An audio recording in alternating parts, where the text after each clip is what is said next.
For decades, we pictured the atom like a miniature solar system, with electrons traveling in exact, planet-like circular orbits around a central nucleus. That model is incorrect. Newtonian physics reaches its limit when applied to the subatomic world.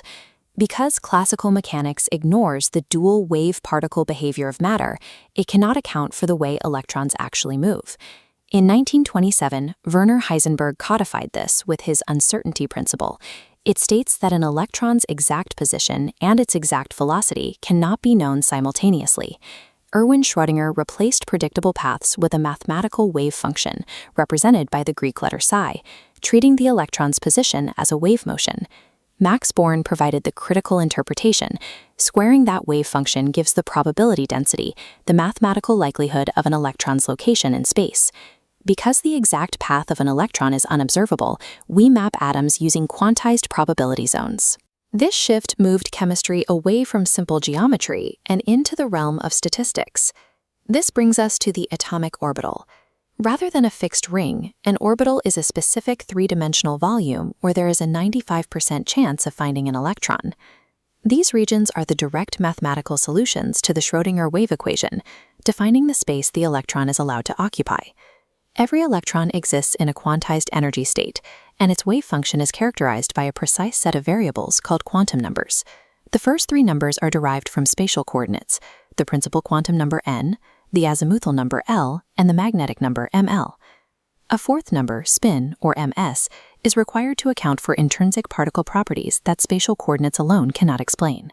Together, these four values provide the framework for a quantum address, a structured system we will use to define the shell, shape, orientation, and spin of every electron in the atom. The hierarchy begins with the principal quantum number, n. It can be any positive integer, 1, 2, 3, and so on, and it defines the main energy shell. We can calculate the exact capacity of these shells. The total number of orbitals is n squared, and the maximum number of electrons is 2n squared. In the second shell, where n equals 2, we have 4 orbitals holding exactly 8 electrons. Within these shells are subshells, defined by the azimuthal quantum number, L. This number dictates the three-dimensional geometric shape of the orbital. The values for L are mathematically constrained. They range from 0 to n-1. For a shell where n equals 3, L can only be 0, 1, or 2. These numerical values are represented by letters. 0 is an s orbital, 1 is p, 2 is d, and 3 is an f orbital. This number also determines the electron's orbital angular momentum using the formula the square root of L times L plus 1 multiplied by h bar. If we calculate this for an s orbital where L is 0, the result is 0. Mathematically, an electron in an s orbital has no orbital angular momentum. While n dictates the energy ceiling and the electron's distance from the nucleus, L carves out the specific probability geometries permitted within that space. Once the shape is set, the magnetic quantum number, m sub L, defines the spatial orientation of that subshell in 3D space.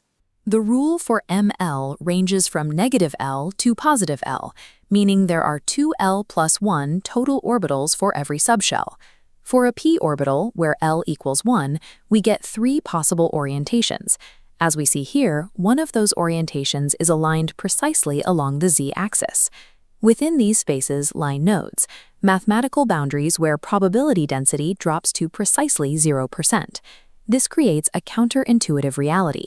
An electron exists in dense clouds on either side, but has 0 probability of existing exactly inside the void. To find total voids in any orbital, use the formula n-1. These divide into angular nodes, flat planes equal to L, and the remaining radial nodes, calculated as n-L-1. For a 2s orbital, the math gives us 1 total node. For a 3s orbital, we have 2. Orbitals are not uniform clouds, but highly structured probability zones defined by absolute mathematical voids derived from the wave equation. Early spectroscopists found closely spaced doublets in line spectra that the first 3 spatial quantum numbers could not account for. This required a fourth value, the electron spin quantum number, ms. This doesn't describe a physical spinning motion in space, but rather an intrinsic angular momentum of the particle itself. An electron can only exist in one of two distinct spin states, +1/2, or spin up, and -1/2, or spin down. In 1925, Wolfgang Pauli introduced his exclusion principle to account for how these states are distributed. Pauli's rule is strict. No two electrons in an atom can have the exact same set of all four quantum numbers. Because an orbital is defined by the first three numbers, it can only hold a maximum of 2 electrons, and only if their spins are diametrically opposed. This places a hard physical limit on atomic capacity. In a single electron hydrogen atom, orbital energy depends entirely on the shell, N. All subshells within that shell have equal energy. They are degenerate. But in multi-electron atoms, the simple energy hierarchy of hydrogen splits as electrons begin to repel one another. This creates nuclear shielding. Inner electrons physically block outer electrons from the nucleus. Because spherical s orbitals penetrate closer than p or d orbitals, energy depends on both n and l, increasing from s to p to d to f. We use the n plus l rule to determine the relative energy of any orbital. If two orbitals have the same n plus l value, the orbital with the lower n value has the lower energy. An orbital's geometric shape alters the electron's energy state, because that shape dictates how effectively it pierces the electron cloud to feel the nucleus. Consider a common anomaly. Why does potassium place its valence electron into the 4s orbital before the 3d orbital is filled? Let's apply the math. For 4s, n is 4 and l is 0, so n plus l equals 4.